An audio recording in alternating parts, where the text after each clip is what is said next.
Jeskai Black, he's playing against Josh Lamunyon, who is playing Esper Control. Now, one thing to note about this particular format, Patrick, it's a kind of a slow one. It is. There are some decks that can pressure you early on in the game. Most notably, a Tarka Red, landfall strategies. I've even started running into some black-red aggro lists, some Mardu aggro lists online. But the most popular decks are definitely playing a mid-range, airing towards control style of game. The Megamorph decks, various builds of Esper and Jeskai, it's not that fast among the top decks of the format. Lamunyon starts things off with a Shambling Vent. Scott Vargas goes down to 19 via Flooded Strand to search up a Sunken Hollow as game number 1 of round 1 underway here. Luis going to sacrifice another Flooded Strand, fall down to 18, and perhaps it'll be a Jace Vryn's Prodigy on the way.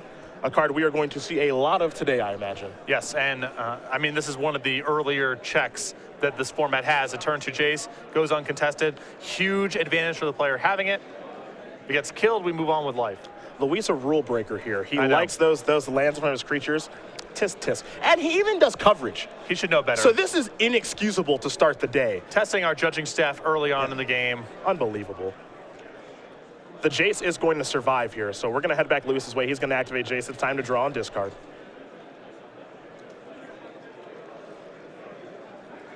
Down goes Fiery Impulse. Looks like Scott Vargas has missed his land drop. Now, Luis does have 2 copies of Mantis Rider in the grip right now, but unable to find a third land. That's what Jace is going to help him do. Lamunyon with a third land. You see Bloodstained Mire, Flooded Strand out there with a Shambling Vent. Scott Vargas is going to take a look at the graveyard. 2 Flooded Strands, Fiery Impulse will activate Jace. Time to draw and discard again. Can he find land number 3? That's the question.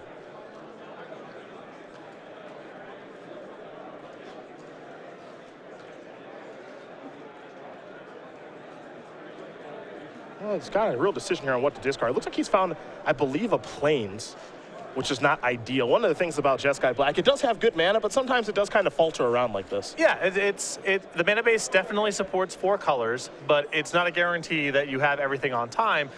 The deck is built around battle lands and basic lands, and so your draws that are basic land heavy may not put all the colors together that quickly. Jeskai Charm with the discard. Second Plains was the land there for Scott Vargas before passing the turn back over to Lamunyon. He'll sacrifice 2 fetch lands. An island is what he'll find with the Flooded Strand. For Bloodstained Mire, we will see. I imagine a basic coming so he can turn on all the battle lands moving forward. And it will be a basic swamp here for Josh.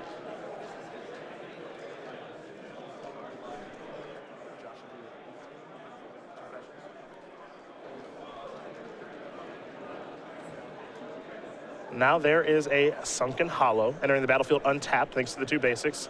Lamunyon will just pass the turn back. Playing a very Esper Control game, waiting for Luis to do something and respond in kind. Yep. No answer to the Jace yet. The deck doesn't have all that much targeted removal. Esper Control is trying to play with sweepers and some big trumps. There isn't that much spot removal for the deck, so the deck is vulnerable to a turn 2 Jace on the play. Often this ends up happening where Scott Vargas gets to loot several times, improve his hand quality, and get the Jace flipped. Another Fire Impulse down. That's card number 5. So Jace, Telepath Unbound is here. Now there is a Smoldering Marsh. That's the red mana Luis was looking for. It's going to enter the battlefield untapped thanks to the 2 basics. And now here's Mantis Rider. First real thing that I think that Josh, well, I don't want to say that Jace is something you need to ignore, but this is the first real thing that Josh is able to deal with, at least with Surge of Righteousness in the main deck. There's a lot of targets. I mean, when the format has a bunch of gold cards floating around, all these gold threats, your cards like Surge of Righteousness and Self-Inflicted Wound, there's a lot of overlap, and players have played these cards main. I believe Tomohiro Saito recently did well in the Grand Prix with 4 copies in the main deck of Self-Inflicted Wounds. Yep. So you can push the boundaries on some of these cards that look like sideboard cards because with all the gold threats floating around, there's enough overlap. Blue to Delta here for Luis. Now another copy of Mantis Rider. He'll serve in with this one. We'll see if Lamunyon has an answer. Looks like the answer is no for right now. He's going to fall down to 17. Jace going to go up to 7, and Utter End is going to take care of that. So that'll be exiled, and we'll head back Lamunyon's way. Not a huge deal there for Scott Vargas. Not a whole lot of good stuff in the graveyard to be flashed back. So I believe Scott Vargas, if he had the choice, would have just kept Jace around as a looter. Doesn't really need to fight over that Planeswalker. I believe only a Jeskai Charm really to flash back. It's a Majoring Network is land number 6, and now Dragonlord Slumgar is here to take that Mantis Rider. Mantis Rider conveniently has haste, so Lamunyon will serve in with it.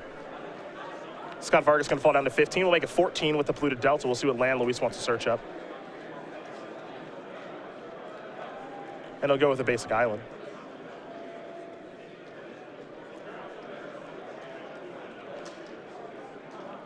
We'll head back Luis's way now. 5 lands. Mana appears to be online at this point.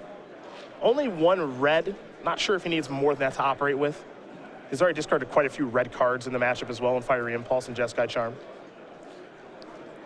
And Dragonlord Salumgar is very good for taking Mana Strider here because Crackling Doom is not a response. Yep.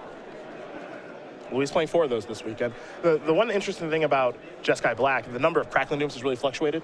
And, you know, I know that you did the Open Series in Philly with Todd when he was playing the Jeskai Black deck with no Mantis Rider, playing a much more control-heavy build. So the way this deck has been built has changed quite a bit. And you see that with the main deck Painful Truths as well. Yep. At this point, these Jeskai Black decks, there's so many different ways you can build them, so many excellent cards to choose from, that the list ends up being 2 of this, 2 of that, 1 of another thing. It's a very soupy deck. Now here's another Mantis Rider. No good attacks to be had here from Scott Vargas, so he'll just pass the turn back. Yeah, Painful Truths, a card that is certainly on the incline. Yeah, people are starting to move this card in the main deck big time. Fewer copies of Atarka Red floating around the metagame right now than maybe a month ago. Same with the landfall strategies. So that's really the only matchup where you get punished for main deck Painful Truths. And we're getting to the point now, too, by the way, where with Painful Truths, it's starting to make its way into Modern and Legacy. Yes. I don't know if it's ever going to get dialed up in Vintage. I would be surprised, but it's starting to be a cross-format superstar. Pretty awesome with Moxes. I don't know. It's a little greedy. I think you could find better card drawing. Maybe. Maybe. A lot of options, but it really goes to show you just how busted Treasure Cruise was. It does. People are willing to pay 3 mana and 3 life to draw 3 cards, and Treasure Cruise was 1 mana. Quite a bit different. Fire Impulse. Gonna go after Mantis Rider. That'll get the job done. In comes Mantis Rider for Scott Vargas. The money's gonna fall down to 14. Let's see what the follow-up is here for Luis. He'll play another Jace. A Mystic Monastery is the land. That'll enter the battlefield tapped. And it looks like he's just going to pass the turn back on Scott Vargas' end step. Lamunyon going to play Dig Through Time. Just going to figure out how much he wants to delve away. And if you do, quite a few cards are going to leave. 3 gone. 5 mana, and Negate will take care of that. So this is the interesting thing about Standard to me. Is we've already seen some funky cards here. Main deck Negate, main deck copy of Surge of Righteousness, stuff like that. This format, the metagame has evolved quite a bit. Well, main deck Negate to me is a pretty easy card to include. Even the aggressive style decks, they're trying to kill you with Dragon Fodder, Whirling Outburst type of setups, or Become Immense, Titan Strength, Temur Battle Rage type of stuff. So even against the most aggressive strategies, Negate's got plenty of targets. And in the Dig Through Time mirrors, it's very valuable to have. You can see Lamunyon's hand, multiple copies of Ugin. It's a pretty good Negate target as well. Not too bad. If you look at the lists up and down, Negate's maybe not a superstar against anyone, but every deck's got good targets. Lamunyon, as you mentioned, a couple copies of Ugin in hand right now. Yeah, and Utter End as well. I think trying to test Scott Vargas out there, he had the Ugin in hand, no land number 8. So the Dig Through Time gets countered, the door's open for Ugin to potentially resolve, but instead of drawing land number 8, he drew second copy of Ugin. Luis going to fall down to 2 from the attack from Dragonlord Salumgar. And now here's Utter End to take care of Jace yet again, so that'll be exiled. Luis basically saying here, where I'm not going to chump block because the chance of, I mean, you're playing Esper, you're not going to be able to deal me direct damage. I don't have to worry about Wild Slash to kill me. Ugin actually does fit that bill of being a piece of direct damage. It's an expensive one at 8 mana, but it will get the job done if it resolves. And Scott Vargas also has to answer the Dragon Lord as well. Yeah. So Money's in a very good spot here. A Prairie Stream, a 3rd copy of Jace. Lamunyon down to 11, but he's going to charge up that Mage Ring Network. And we're going to head back Josh's way. He'll take a draw step here. Picked up a copy of Negate. He's got him in his main deck this weekend as well.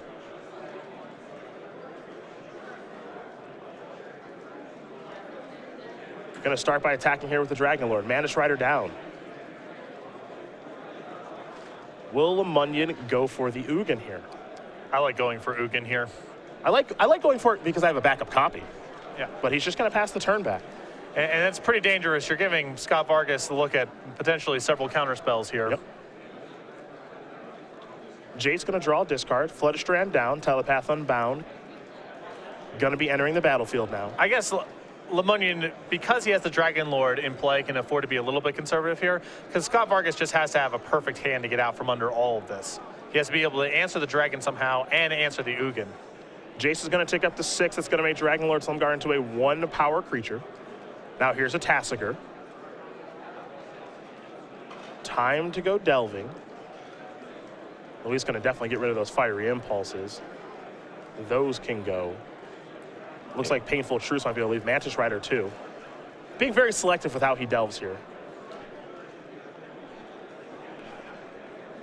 2 copies of Tasigur in the main this weekend for Luis. And Luis does not mind getting a Fiery Impulse, because if he gets a Fiery Impulse back with Tasigur, then he's drawing to Soulfire Grandmaster, get the Dragon off the table. Sure. So it looks a little weird for him to keep a shock there, but there's a potential plan.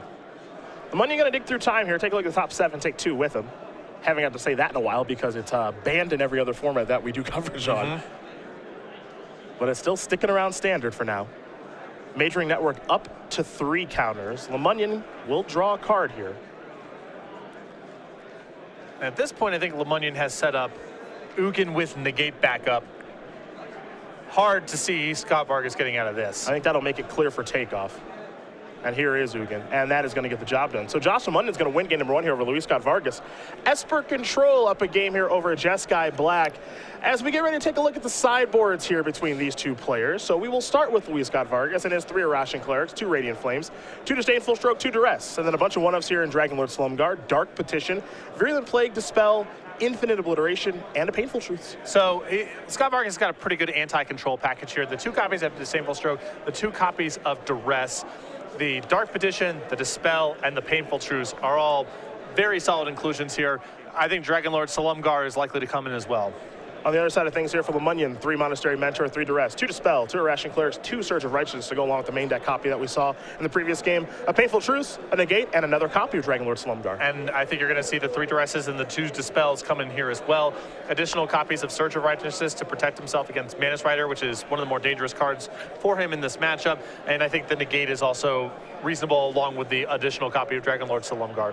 Well, these players will shuffle up for game number 2. Luis Scott Vargas will be on the play with his Jeskai Black deck. We'll see if he can kind of work his way through some mana troubles here as we saw that in the early stages of that game. But in the meantime, we will talk about SCG Game Night, the very popular promotion here. It's December, not a lot of time left to get the old reindeer, but Patrick, some cool stuff coming up for 2016. Yeah, so you can head over to StarCityGames.com/Game Night for more information. Stores can run Game Night any day of the week they want, any format, sanctioned or unsanctioned. Just get players in the store for some fun and friendly magic. We send out a new kit every month. This is the December kit, which you can play for right now. January, come down the pipeline here. We have Grizzly Brand, and making its debut here on coverage. I haven't seen this one yet. In February, we have Magus of the Moon. So there it is. StarCityGames.com/Game Night for more information. Contact your Star City Games in-store play representative to bring this program to your store. And if you're a Canadian player or store owner, we have changed the shipping rates. We are no longer charging any international shipping rates to send the kits out. It's just U.S. domestic. So if you haven't brought Game Night to your store because of the shipping costs, again, contact your in-store play representative or Star City Games. And if you're a player, talk to your store owner, bring the program to your store. There's a lot going on with Magus of the Moon here. As you take a look at the artwork, mostly the token, you see it's 2/3. It's a Minotaur. All Minotaurs are 2/3s. Boom. Perfect. Cow, Minotaur, 2/3, and then got the Magus ability. Lot to like here. Now, how many applications are there for Minotaur tokens? I'm not so sure. I don't know if there are any.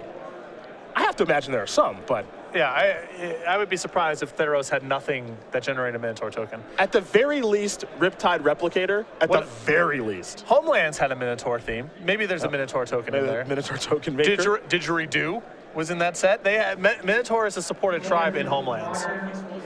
Might be time for Minotaurs to make a real solid comeback. I know Shadows of Innistrad, not a lot of Minotaurs running around in Innistrad, but you can change the flavor up if you want. For sure. There are no rules.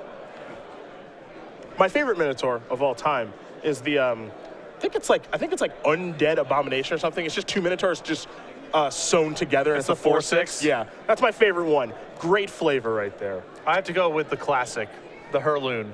Just the 2/3. Yep. An oldie but a goodie. See, that's you, that's me. New school, old school. It was instructional for me because the first couple cards that I opened, among my first couple Magic cards, got a Grey Ogre and a Hurloon Minotaur.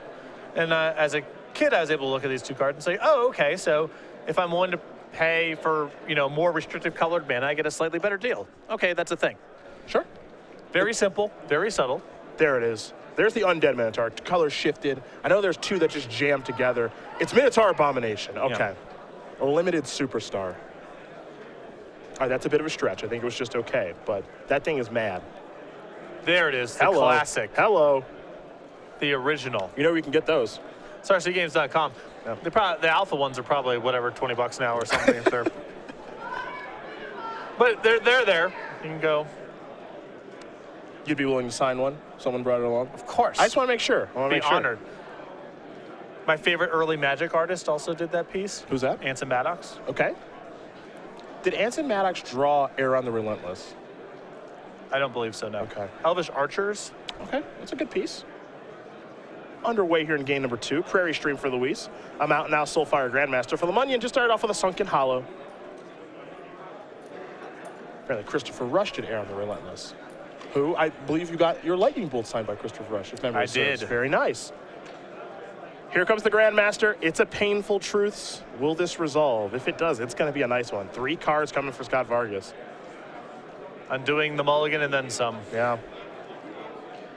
And I think this is just going to be a staple of every mid-range and control matchup going forward in Standard. Painful Truths is just excellent. The question is going to be, can you play in the main deck or not? Yeah, and I think right now the format's pretty slow. There's not a ton of Atarka Red, but Atarka Red is also doing really well in the format. It seems to be clinching a lot of relevant tournament results, even though there's not a lot of it. And people are playing a couple copies of Painful Truths in their main deck. That's very good news for Atarka Red. Yeah. We will be discussing that deck quite a bit this weekend, as Patrick has been putting in some work with the old Atarka Red crew. I have been. Flooded Strand here for Scott Vargas. Say a life total going up and down and all around thanks to Soulfire Grandmaster, Painful Truths. Luis back at a starting life total of 20 as he searches up a basic island. We'll see what comes next as he taps 4 mana. This is a Tassiger. Does Lamunyon have an answer to the 4/5? You see Languish in hand, so this is a very nice play here from Scott Vargas. If this gets countered, okay, whatever, life goes on. If it resolves, he's insulated from Languish as well because he'll have a threat that sticks around. Lamunyon taking a look at the grip. It looks like Tassiger is going to be in here. Lamunyon will draw.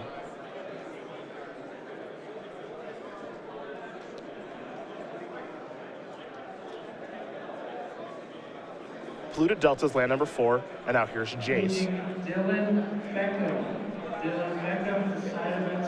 That's clearly going to resolve as Scott Vargas is tapped out right now, and so now we're going to head back Luis's way. He'll draw. That's a Bloodstained Mire, and in come the creatures.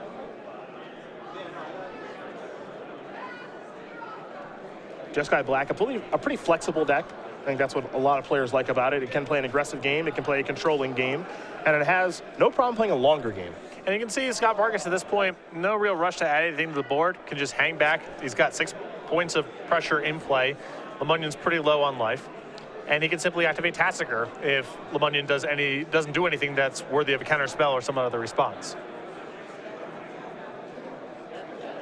Flooded Strand is land number 5 here for Josh. 3 fetch lands out there, so he's at a virtual 7 right now. And he's going to sack all 3, so it's a real 7 now. We'll see what lands he wants to dig out here. The first one going to find a basic island. That means the battle lands are good to go now, as there are 2 basic islands on the battlefield. That's battle land number 1 in Prairie Stream, and battle land number 2 in Prairie Stream. Appears as though Lamunyon has boarded his Monastery of Mentors. Okay. Another card that is trending upward in Standard right now. I know a lot of players like that one as well. And it's kind of a recipe out of the Jeskai playbook here. If you assume your Scott Vargas is just going to be boarding into card drawing and counter spells and things to hang around in your late game, he may not have that much creature removal left in his deck. And an uncontested Monastery Mentor can end the game very quickly. Dig through time in Lamunyon's hand. We know about the Languish as well, but Languish not particularly good on this board. Might have to cast it. We'll have to find out. 3 cards in the graveyard now for Josh as well. So Jace, if it were to activate, wouldn't be able to flip very easily. But it's time for him to draw and discard. Didn't get a great look at the draw step. Actually, I believe Duress now.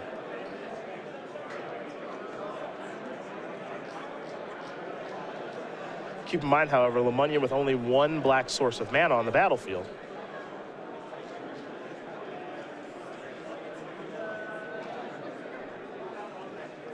He'll discard a swamp.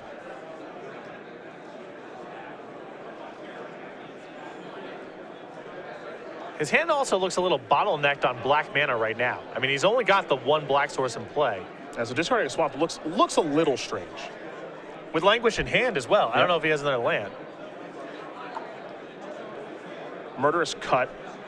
Gonna go after Tasigur. Luis is gonna respond. Smoldering Marsh is the land he'll search of a Bloodstained Mire. I think we'll see ourselves a Tasigur activation here in just a moment. And we do. So 2 cards into the graveyard. Painful Truth and, Ojutai's Command. That kind of sums up exactly what this deck does, right? Yep. Painful Truth and Ojutai's Command both in one reveal. Scott Vargas' goal in the matchup is get to the board a bit faster than Lamunyon does, but also be able to hang around later in the game. Yep. Like, and if he has counter spells, Painful Truth, Ojutai's Command is going to be a 2-for-1. He can do that. In game 1, he stumbled out of the gates. He missed his land drop. He was missing red mana and so forth. And so Lamunyon got to make his land drops and play his more powerful cards. But this is the kind of the spot that Scott Vargas wants to be in, where he's pressuring, but also not just dead to a sweeper or one big creature resolving. It's an attack for 2. 23-5 now the life totals. And now in the second main phase, we'll see where Luis wants to go next. Remember, just added Ojutai's Command to his hand, so does he want to leave that up? Does he have other options? You also got a Soulfire Grandmaster out there with a lot of mana. It's a lot for Lamunyon to think about as he heads to his turn.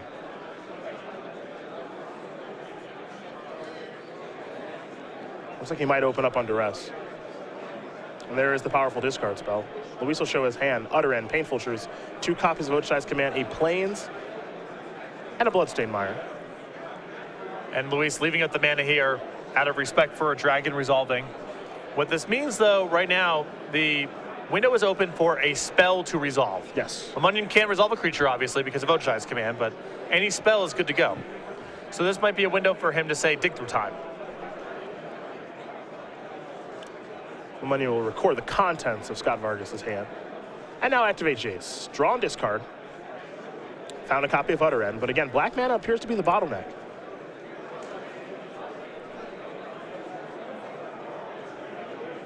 There goes Languish. That's card number 4 in the graveyard. Now remember, he did delve for that Murderous Cut. Now here's Utter End to take care of Jace for good. It'll be exiled. Scott Vargas will untap. Time for him to take a draw step.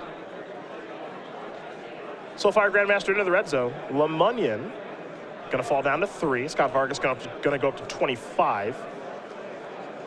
A Plains here for Luis. And is there a follow-up? It appears there is in Jace. Never a bad thing. No. And Scott Vargas not showing a whole lot of respect here for Languish, as Lamunyon has discarded a copy and is missing double black. A dig through time here from Josh. He'll take a look at the top 7. And he'll be taking 2 with him. And you can see the plan that Scott Vargas is trying to execute here. He's not worried about any of the spells really resolving at this point. He's worried about creatures, because a Dragon Lord Silumgar can easily swing this game around, so he's leaving up his mana. If Lamunyon happens to find a sweeper, if he goes, Swamp Languish, Scott Vargas does lose 2 creatures, but he can untap, cast Painful Truths, and still leave up Ojutai's Command. So he doesn't care too much about spells right now. What he's worried about the creatures, he's playing accordingly. The other thing, too, if a Languish does show up right now, on the end step, he can just say, okay, Ojutai's Command, get my Soulfire Grandmaster back and keep attacking. Right. Something like that. He's got a lot of options because of the flexibility of Ojutai's Command. But a big creature resolving is the thing that could possibly do him in here. Yep. And so he's playing around that. Utter End's going to take care of Soulfire Grandmaster for good. Lamunyon with just 1 mana available, but he does have a copy of Dispel in hand. Jace is going to draw and discard. And it will be flipping as well, so Telepath Unbound here. Might have some interest in maybe recasting a Painful Truth, and that doesn't surprise me much. Scott Vargas going to check to how he wants to pay for it. He's going to use the basics.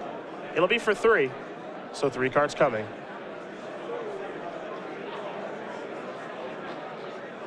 Next up for Luis. a duress of his own. He wants to see what Josh is working with, especially post and dig through time. So an anticipate, a scatter to the winds, a dispel, a duress, and a majoring network. Not the scariest things to see on the other side of the table. No, and now, Scott Vargas can possibly be a little bit more risky tapping out for some stuff because there's no creature for him to worry about. This is not a terrible hand here for Lamunyon, as he at least has a path here of try to activate Shambling Vent and leave up counter spells. Depending on Scott Vargas' hand, this might not work, but I think Tasker might change some things. yes, this is not the follow-up Lamunyon wants to see. Looks like Luis going to delve away 5 cards to pay for Tasker.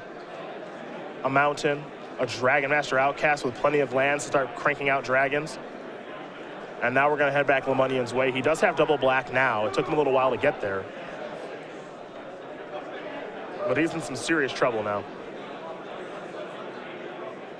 And that is going to do him in right away, as Luis Scott Vargas is going to win game number 2 here over Josh Lamunyon.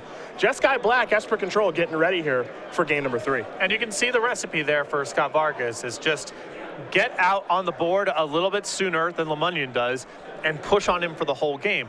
With Tassiker, with Dig Through Times, with his own dispels and duresses, he can play that sort of late game counter spell, try to finagle that kind of situation. What Scott Vargas needs to do to leverage all that kind of stuff is get on the board and start threatening damage. He was able to do it in game 2. And Soulfire Grandmaster is a unique threat in this matchup because it is just a 2/2 for 2 mana, but if we are going to play a little bit of a longer game, it obviously shines there given its keywords and its text. Yes, and it's part of both plans, which is get on the table and force Lamunyon to respond to threats ahead of schedule. That's one way Scott Vargas gets an edge. And the other is the game goes on for a million turns, and Scott Vargas has cards like Soulfire Grandmaster and Jace that are as powerful as 7 or 8 mana plays in plenty of those situations. Yeah, generally pretty happy with that to start the game, get some pressure going as we saw there in game number 2. So game number 3 going to be underway here in just a moment. Lamunyon will be on the play. In the meantime, we're going to talk about the holiday sale that's taking place over at Star City Games. December 1st to January 1st, you can get a lot of awesome deals at the website. Yeah, there's 50% off select rares, just a variety of rares, so go check out for yourself. Also, we're going to have stocking stuffers all month long. You see there, we have some of the figurines, sleeves, deck boxes, extended art, metal, for Zendikar lands, and so forth. So a lot of great holiday sales going to be going on all month long. And this particular sale is going to end at Monday at 10:59 a.m., but we have new sales coming basically every day. So new items, as it says on the bottom, they're added at 11 a.m. Eastern time, Monday to Friday. So definitely check it out, StarCityGames.com. See what the new holiday sale will be all the way up until January 1st, which will close out this year. We'll be getting ready for the new year in 2016. The SCG Tour will begin things in Cincinnati at the beginning of next year. So looking forward to that. But we don't want to get too far ahead of ourselves because we got this tournament. We've got, of course, our Las Vegas Invitational next weekend, and then that Players Championship. A lot of tournaments to close out this year. A lot of big tournaments to close out this year. Yeah, I mean, Vegas into the Players Championship is a very nice set of back-to-back weekends. Yeah, it's a heck of a 1-2 punch there.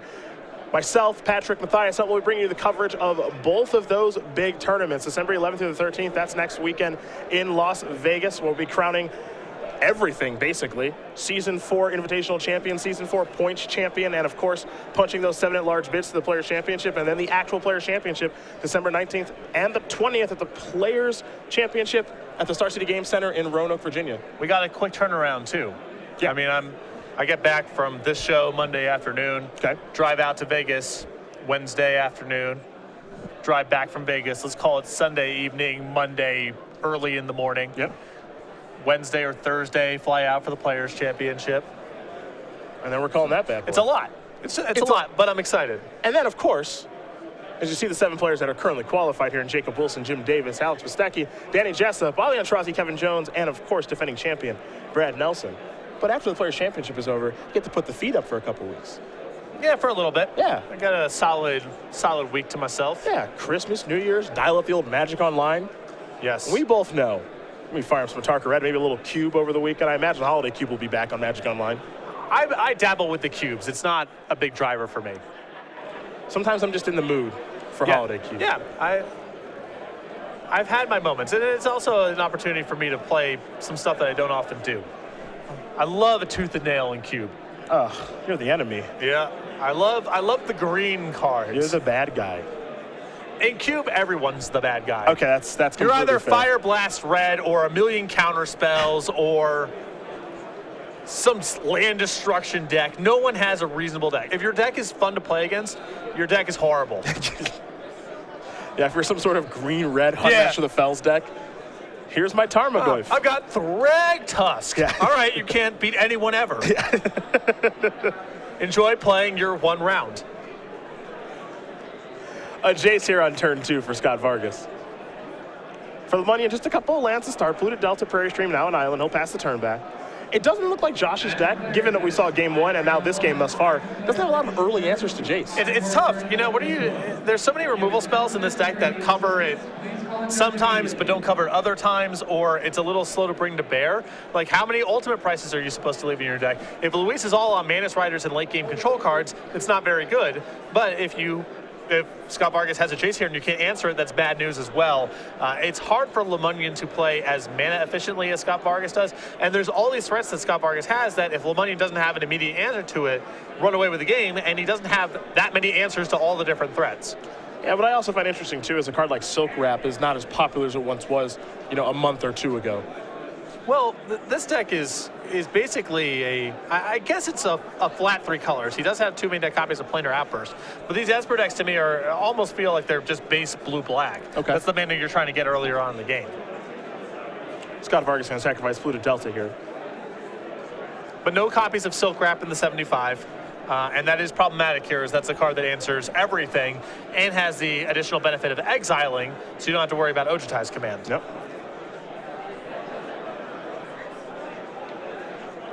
Luis has something to do on the end step here. We'll see. Another thing to keep in mind here, too, because we are in a sideboarded game, we have an idea of what cards Luis wants to sideboard in, but it's tough to speculate what he wants to sideboard out. I wouldn't be surprised if maybe the Mantis Riders are all out of his deck, or maybe he's down to 2 or 1 of those. Especially when he saw main deck Surge of Righteousness. Right? That means he might just be trying to set up for a longer game where, yes, he's trying to pressure Lamunyon, but he's not just trying to curve out with creatures. He's trying to get a little bit going on the board, draw some extra cards, counter some critical spells, and slowly chip away at Lamunyon's life total, which is basically what we saw in game 2. How many Crackling Dooms does Luis have in his deck after sideboard? He's starting 4 this weekend. We've seen Jeskai Black decks play as many as 4, as few as 1. I think given the quality of Lamunyon's creatures that he could potentially have, I would probably, if I was in Scott Vargas' position, leave in 1 or 2. I would get some of them out of the deck, but I don't think I'd go down to 0. It's very risky. Lamunyon going to sacrifice the Polluted Delta here. He'll fall down to 19, tie the game up. And now he's got a Murderous Cut to go after Jace. We'll see if this resolves. Scott Vargas does have Negate in his hand. He wants to protect the creature that can flip into a Planeswalker, especially when there are 4 cards in the graveyard now. And a great opening here for Scott Vargas. Got on the table with Jace. Lamunyon does nothing for the first 4 turns of the game. When he finally goes to remove the Jace, Scott Vargas has a mana-efficient answer for it. Still has mana at the ready. Could have another counterspell ready to go. And Jace is still in play, and Scott Vargas has a full hand of cards. Bloodstained Mire, and now a Jace here for Lamunyon. Well, Lamunyon's Jace a little late to the party here. We're going to head back over to Scott Vargas. He'll draw. We'll see if he wants to activate Jace right away or not. The answer is yes. 4 cards in the graveyard. This will be card number 5 here in just a moment. We mentioned Crackling Doom, not the sexiest card in this situation, but it does get Jace off the table. I mean, you're typically trying to hit a home run with that thing, but it might be good enough right now. And, again, all Scott Vargas is starting to do is get these little incremental advantages in the middle turns here without exposing himself to any disaster. So if he can kill Jace and leave up a counterspell, that's a good turn, even if it isn't the juiciest Crackling Doom target. Smoldering Marsh down into the graveyard. Jace the Telepath Unbound is here. Luis will take a look at the graveyard, see if he wants to flashback anything. The answer is no. And Jace is going to tick up to 6. Land number 5 of Plains here for Luis.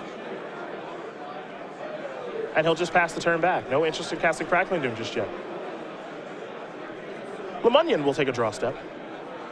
Dragon Lord Salumgar the draw.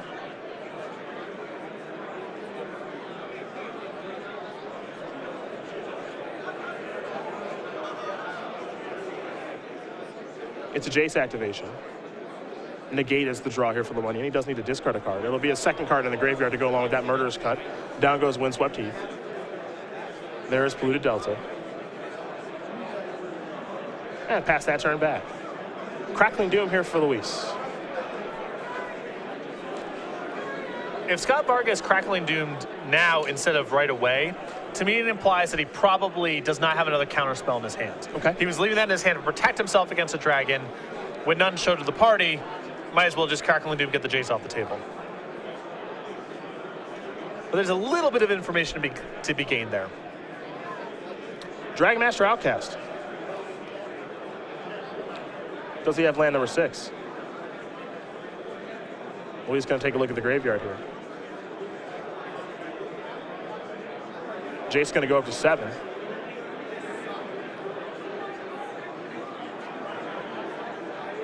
And now there is a Flooded Strand. And this card is so critical in these kind of matchups. How's your opponent supposed to win these sort of counterspell battles when you have to initiate it on a 1-mana play on turn 12? Yep. Really hard to do. 4-mana answer there, Nutter, and taking down a 1-mana spell in Dragon Master Outcast. Those are the kind of exchanges you want to make. Yeah. Utter End, one of my favorite cards in this format because it is so polarizing. It's obviously very good. The text on the card is quite relevant, but you got to pay the price. Yes. Full retail. You are not getting a discount on this thing, but it is serviceable and flexible. It just seems like every deck that has white and black mana, you want at least 1. Yep. You probably want 2. You probably can't play more than 2 because it's so gosh darn expensive. I think you can board into a second copy in a lot of matchups. Utter End's also good against sideboard cards, Yep. so it gets a little bit better in sideboarded games. And sideboard games do tend to slow down. Yeah. Yeah. But yeah, once you're past the first copy in the main deck, I think you're really pushing it. I remember Todd's build of Jeskai Black, I think he had 2 in the main deck, but because he did not have Mantis Rider, his deck was especially vulnerable to Gideon, so we needed Sure. to have a clean answer there. Well, speaking of Mantis Rider, here one is for Scott Vargas. So he didn't board them all out. We're not sure how many he has in after sideboard, but we know there's at least 1 as he comes across for 3. Lamunyon going to sacrifice 2 fetch lands here. And he might be thinking Dig Through Time, as he does have a copy of that in his hand. He also has a copy of Dragonlord Salumgar in the grip. Well, Lamunyon's hand right now is excellent. He has, I believe, a Dispel, a Dig Through Time, and a Dragonlord Salumgar. Yep. Gives him some good paths here. If Scott Vargas is on 1 counterspell, what likely happens here is Lamunyon gets to resolve the Dig Through Time, counter back on Scott Vargas' counterspell, untap, and play Dragonlord Salumgar and take something. That's an awesome turn. Lamunyon's 3-card hand here, just about ideal. Well, there is Dig. He'll delve away some number of cards. Doesn't have to delve them all away. Got plenty of mana to work with. And now Dig will resolve. So, Josh Lamunyon going to take a look at the top 7, take 2 with him. Among those cards, there's a Monastery Mentor in there that you can see. Duress as well, in case he wants to maybe clear a path.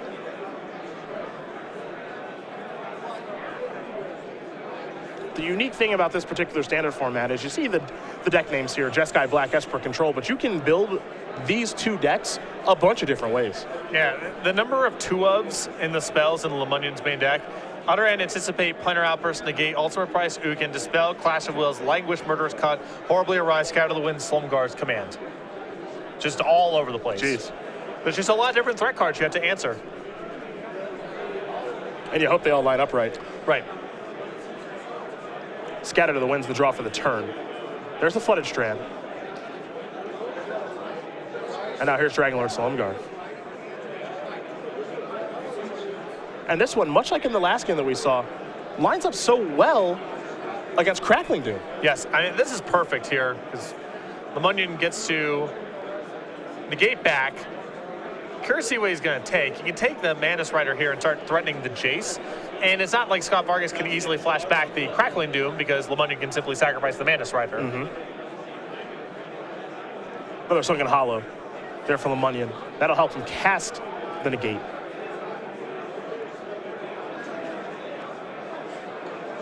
It is curious on what you take here.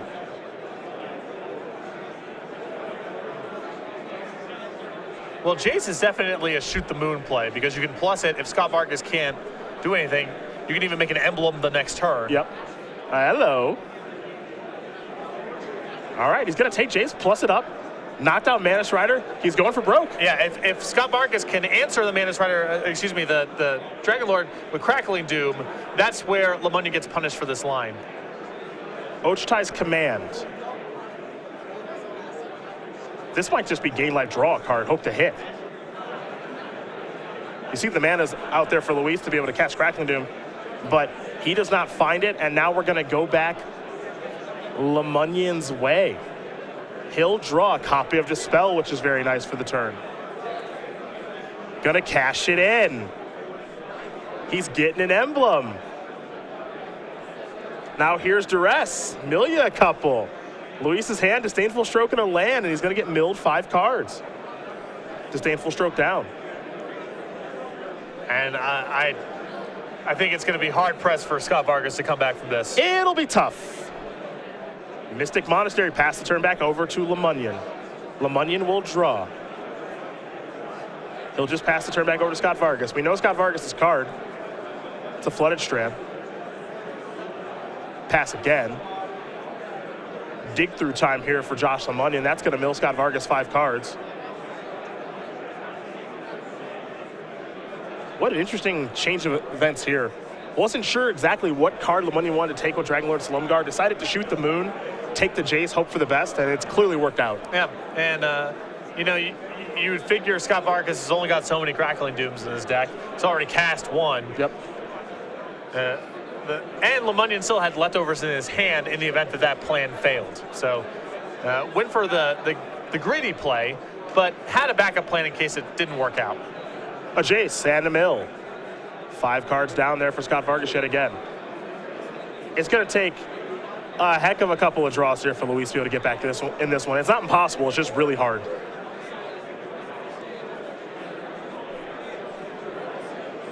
He'll play Polluted Delta. There's Fiery Impulse. Going to go after Jace. Dispel will counter the Fiery Impulse and mill Scott Vargas 5 cards. Now Lamunyon gets to keep the Jace, and now he's untapping with an active Jace.